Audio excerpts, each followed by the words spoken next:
She married a stranger to pay her father's debt.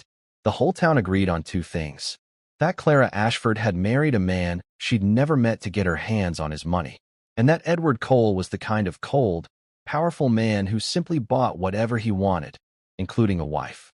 Before we go further, if stories like this are what you came for, take a second to subscribe to Hidden Narratives, because the next one is already on its way. Now let's get into it. Both things were wrong. The marriage was not a purchase. It was a rescue.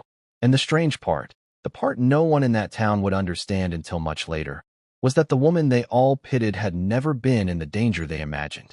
The real danger wore the face of the man they all trusted. Clara Ashford was 28, and she had spent 3 years watching her family come apart, one quiet disaster at a time. Her mother was 4 years in the ground. Her father, Walter, had built a small joinery business. Good, honest cabinetry. And somewhere the books had gone wrong, and then catastrophically wrong. And now there were letters that came in heavy envelopes and men who came to the door with clipboards. Her younger brother, Tom, was 16 and not well. The medicine cost what the family no longer had. And the house her mother had filled with the smell of bread and a piano no one played anymore, was weeks from being taken. Walter had a partner in the business, a man named Julian Reed. Reed was everything Walter was not: smooth, quick, beautifully dressed, always with an answer. He had courted Clara gently and persistently for 2 years. He told the family not to worry. He told them he was handling the debt, that he'd never let them lose the house, that some things mattered more than money. When he looked at Clara, he looked at her the way a man looks at something he's already decided is his. The offer came from a direction no one expected.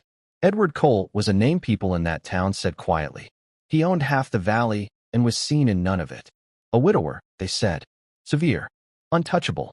He had bought up old debts across the county for years, and people assumed the worst of a man who collected what others owed. So when his solicitor arrived at the Ashford house with a single proposal, Walter went gray. Mr. Cole, the solicitor explained, had acquired the entirety of the family's debt, all of it. And Mr. Cole was prepared to clear every penny: the business, the medicine, the house, free and unencumbered, on one condition: that Clara Ashford agree to marry him. The town heard within a day and made up its mind within an hour. A poor girl, selling herself to a rich recluse. A cold man, buying a bride. Julian Reed came to the house pale with fury, gripping Clara's hands, begging her not to do it. "You don't know what he is," he said. "Let me fix this. Marry me instead. I'll find the money." But Reed had been finding the money for 2 years, and the envelopes only ever got heavier. Clara looked at her father, who could not meet her eyes. At Tom, who needed a medicine they couldn't buy. At the house her mother had loved. And she said yes to the stranger. The wedding was small and silent. Edward Cole was tall and grave and said almost nothing. He did not smile. When it was done, he took her to a large, quiet house on the hill, showed her to her own rooms, her own, with a key she could turn from the inside, and told her, in the flattest voice she'd ever heard, that he would ask nothing of her she did not freely give. Then he left her alone. Clara had braced for cruelty. She found instead a kind of careful, painful courtesy. Cole was gone most days. The house was warm. The staff were kind. The bills at home, she learned, had vanished overnight. Tom's medicine arrived without anyone asking. When she and Cole crossed paths, he was quiet, almost shy beneath the severity, and he had a way of going still when she entered a room, as though bracing himself against something. There were things she didn't understand. A room he kept locked. A small portrait he sometimes stood before, of a young woman with kind eyes. A look on his face, when he thought no one was watching, of a grief so old it had become part of his bones. And Julian Reed would not stay away. He wrote to her. He waited near the market. He told her, again and again, that Cole was dangerous, that the marriage could still be undone, that he, Reed, would always be there to take care of her and her family once she was free. There was something in his urgency that had stopped feeling like love and started to feel like hunger. The truth came apart on a wet afternoon, in the locked room, which Clara found standing open for the first time. It was an office, and it was full of paper, years of it, laid out and cross-referenced and labeled in Cole's exact hand. Bank records, forged signatures, the slow, surgical bleeding of a small joinery business by the partner trusted to keep its books. Her father's name signed in a hand that was not her father's. The debt that had nearly destroyed the Ashfords had not come from bad luck, or from Walter's failings, or from Edward Cole. It had been built, deliberately, over years, by Julian Reed. She didn't hear Cole come in. When she turned, he was in the doorway, and he did not look angry that she'd found it. He looked tired and relieved, the way a man looks when he can finally set down a weight he's carried too long. He does it the same way every time, Cole said quietly. He finds a family with something worth taking. He makes himself indispensable. He ruins them slowly, from the inside, until the only hand left to save them is his own. Then he marries the daughter, and he owns all of it.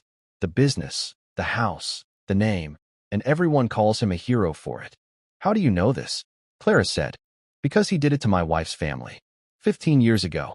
I was too young and too poor to stop him, and by the time I understood, her father was dead and she was married to Reed, and there was nothing left to save. She got free of him, in the end. She came to me, but she never got the years back, and she was never quite whole again, and she died still afraid of him. He looked at the portrait with the kind eyes. I promised her I'd never let him do it to anyone else. It took me 15 years to get close enough. He had been hunting Reed for 15 years. He had watched Reed circle the Ashfords and recognized every step of it. And when Reed moved to spring the trap, to let the debt crush the family, so he could play the rescuer and claim Clara, Cole had bought the entire debt out from under him at the last possible hour. Marriage was the only thing fast enough and final enough to put Clara and her family permanently beyond Reed's reach. It was the one move Reed could not undo. I never meant to keep you, Cole said. He took a folder from the desk and held it out. Inside were papers already drawn, an annulment, and the deed to the Ashford house, transferred to Clara outright, free and clear.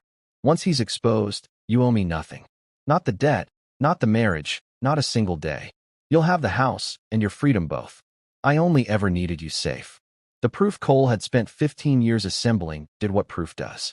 Julian Reed, who had ruined quietly for a living, was undone loudly and in public.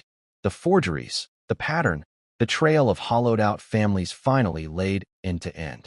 He did not marry anyone's daughter again. The Ashford house was restored. Tom grew well enough to play the piano his mother had loved, badly and happily.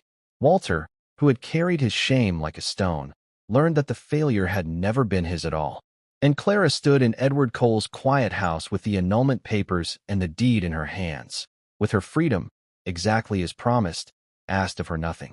She thought about the man who went still whenever she entered a room, the medicine that arrived without being asked for, the 15 years he had carried a promise to a woman he'd loved and lost, and the fact that, given every chance to take something for himself, he had taken nothing at all. She set the papers down on the desk and signed. You said you'd ask nothing of me I didn't freely give, she said. So I'm giving it freely. I'd like to stay. For the first time since she had met him, Edward Cole smiled. We believe we can read a person in a glance, the cold man on the hill, the charming one at the door. We pity the wrong people, and we trust the wrong people, and we are so often certain and so often wrong. Clara Ashford married a stranger to save her father, and the whole town was sure they understood the bargain. They never knew that the cruelty they imagined was kindness wearing a grave face, and that the warmth they trusted had been the danger all along. The kindest people don't always come to you smiling. Sometimes they come quietly, asking for nothing, and do the saving while you're still busy being afraid of them. So look closer at the quiet ones, and look twice at the charming. If this story stayed with you, do me a small favor, like the video, and subscribe to Hidden Narratives so the next one finds you. Leave a comment and tell me the moment that got you. I read them. And if you're in the mood for another, the next story is waiting for you right now on the screen. Until then, remember that every story has a hidden side.